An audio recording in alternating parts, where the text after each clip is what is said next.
Today we have a lot of animals. Let's learn their names one by one. Are you ready, toddlers? Let's start the video. The first animal is a rabbit. This is a rabbit. R is for rabbit. This is a rabbit.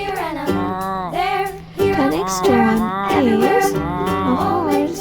This is a horse. H is for horse. This is a horse. A horse. This is a leopard. L is for leopard. This is a leopard. A leopard.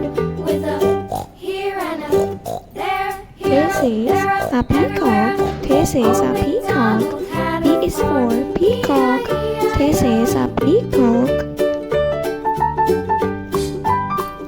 This is a cow. C is for cow. This is a cow. A cow. This is a lion king.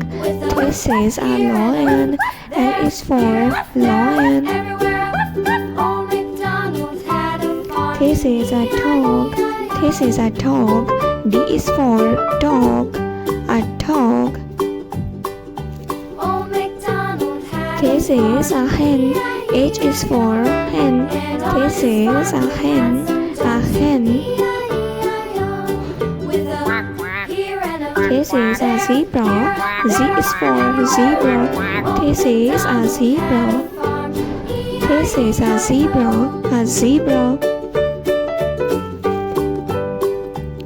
This is a sheep. S is for sheep. This is a sheep.